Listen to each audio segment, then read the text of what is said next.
हरे कृष्णा। आप सभी को अध्यात्म और ज्ञान चैनल में आप सभी भक्तों का स्वागत है। आज हम सुनेंगे सावन सोमवार की व्रत कथा। प्रिय भक्तों, भगवान शिव और माता पार्वती की ये व्रत कथा हम भक्तों को मनचाहा जीवन साथी, संतान सुख, धन धान्य की प्राप्ति के साथ साथ अकाल मृत्यु का भय भी दूर कराती है। यह कथा वैवाहिक जीवन में सुख शांति और स्वास्थ्य लाभ भी प्रदान करती है। तो आइए इस कथा को अंत तक जरूर श्रवण करें। सावन सोमवार व्रत कथा। किसी नगर में एक साहूकार रहता था। उसके घर में धन की कमी नहीं थी, लेकिन उसे संतान सुख प्राप्त नहीं हुआ था, जिस कारण वह बहुत परेशान रहता था। पुत्र प्राप्ति की इच्छा से वह हर सोमवार व्रत भी रखता था और पूरी श्रद्धा के साथ शिव मंदिर जाकर भगवान शिव और माता पार्वती जी की आराधना करता था। उसकी भक्ति भाव से माँ पार्वती प्रसन्न हो गईं और भगवान शिव से उस साहूकार की मनोरथ पूर्ण करने का आग्रह करने लगी। पार्वती जी की इच्छा सुनकर भगवान शिव ने कहा, हे पार्वती, इस संसार में हर प्राणी को उसके कर्मों का फल मिलता है और जिसके भाग्य में जो है उसे भोगना पड़ता है। लेकिन पार्वती जी ने साहूकार की भक्ति का मान रखने के लिए, उसकी मनोकामना पूर्ण करने के लिए भगवान शंकर से कहा। माता पार्वती के आग्रह पर शिव जी ने साहूकार को पुत्र प्राप्ति का वरदान दिया, लेकिन साथ ही यह भी कहा कि इस बालक की उम्र केवल 12 वर्ष ही होगी। माता पार्वती और भगवान शिव की बातचीत को साहूकार सुन रहा था, जिसे सुनकर ना तो उसे कोई खुशी थी ना ही दुख। वह पहले की तरह ही शिव जी की पूजा करता रहा। कुछ समय के बाद साहूकार को पुत्र की प्राप्ति हुई। जब वह बालक 11 वर्ष का हुआ तो उसे पढ़ने के लिए काशी भेजा गया। साहूकार ने पुत्र के मामा को बुलाया और उसे बहुत सारा धन दिया और कहा कि तुम इस बालक को काशी विद्या प्राप्ति के लिए ले जाओ और मार्ग में यज्ञ कराते जाना। जहाँ भी यज्ञ कराओ वहाँ ब्राह्मणों को भोजन कराकर दक्षिणा देते हुए जाना। दोनों मामा भांजे इसी तरह यज्ञ कराते और ब्राह्मणों को दान दक्षिणा देते हुए काशी की तरफ चल पड़े। रास्ते में एक नगर पड़ा, जहाँ नगर के राजा की कन्या का विवाह था।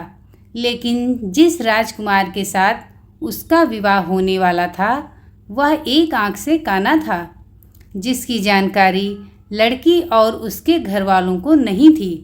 राजकुमार ने पिता के अपने पुत्र के काना होने की बात को छुपाने के लिए एक चाल सोची। साहूकार के पुत्र को देखकर उसने सोचा कि क्यों ना इस लड़के को ही दूल्हा बनाकर राजकुमारी से विवाह करा दिया जाए। विवाह के बाद इसको धन देकर विदा कर दूंगा और राजकुमारी को अपने घर ले जाऊंगा। उसने लड़के को दूल्हे के वस्त्र पहनाकर राजकुमारी से उसका विवाह करा दिया। लेकिन साहूकार का पुत्र ईमानदार था। उसने मौका पाकर राजकुमारी की चुन्नी पर लिख दिया कि तुम्हारा विवाह तो मेरे साथ हुआ है, लेकिन जिस राजकुमार के साथ तुम्हें भेजा जाएगा वह एक आंख से काना है।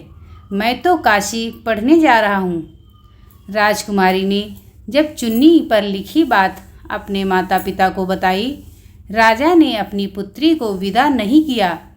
दूसरी ओर साहूकार का लड़का और उसका मामा काशी पहुंच गए और वहां जाकर उन्होंने यज्ञ किया। जिस दिन लड़के की आयु 12 साल की हुई, उसी दिन यज्ञ रखा गया। लड़के ने अपने मामा से कहा कि मेरी तबीयत कुछ ठीक नहीं है। मामा ने कहा कि तुम अंदर जाकर सो जाओ। शिव जी के वरदान अनुसार कुछ ही देर में उस बालक के प्राण निकल गए। मृत भांजे को देख उसके मामा ने विलाप शुरू कर दिया। संयोगवश उसी समय शिव जी और माता पार्वती उधर से जा रहे थे। पार्वती ने भगवान से कहा, स्वामी, मुझे इसके रोने के स्वर सहन नहीं हो रहे। आप इस व्यक्ति के कष्ट को अवश्य दूर करें। जब शिव जी मृत बालक के समीप गए तो वह बोले कि यह उसी साहूकार का पुत्र है जिसे मैंने 12 वर्ष की आयु का वरदान दिया। अब इसकी आयु पूरी हो चुकी है।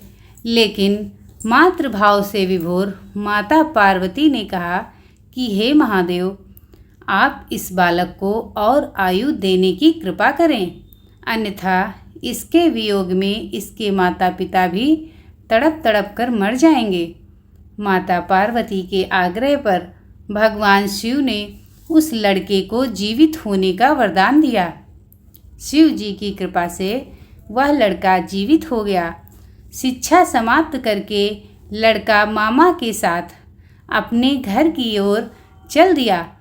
दोनों चलते हुए उसी नगर में पहुँचे जहाँ उसका विवाह हुआ था।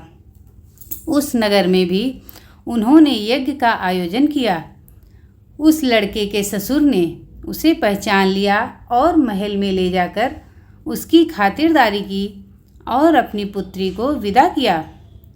इधर साहूकार और उसकी पत्नी भूखे प्यासे रहकर बेटे की आने की प्रतीक्षा कर रहे थे।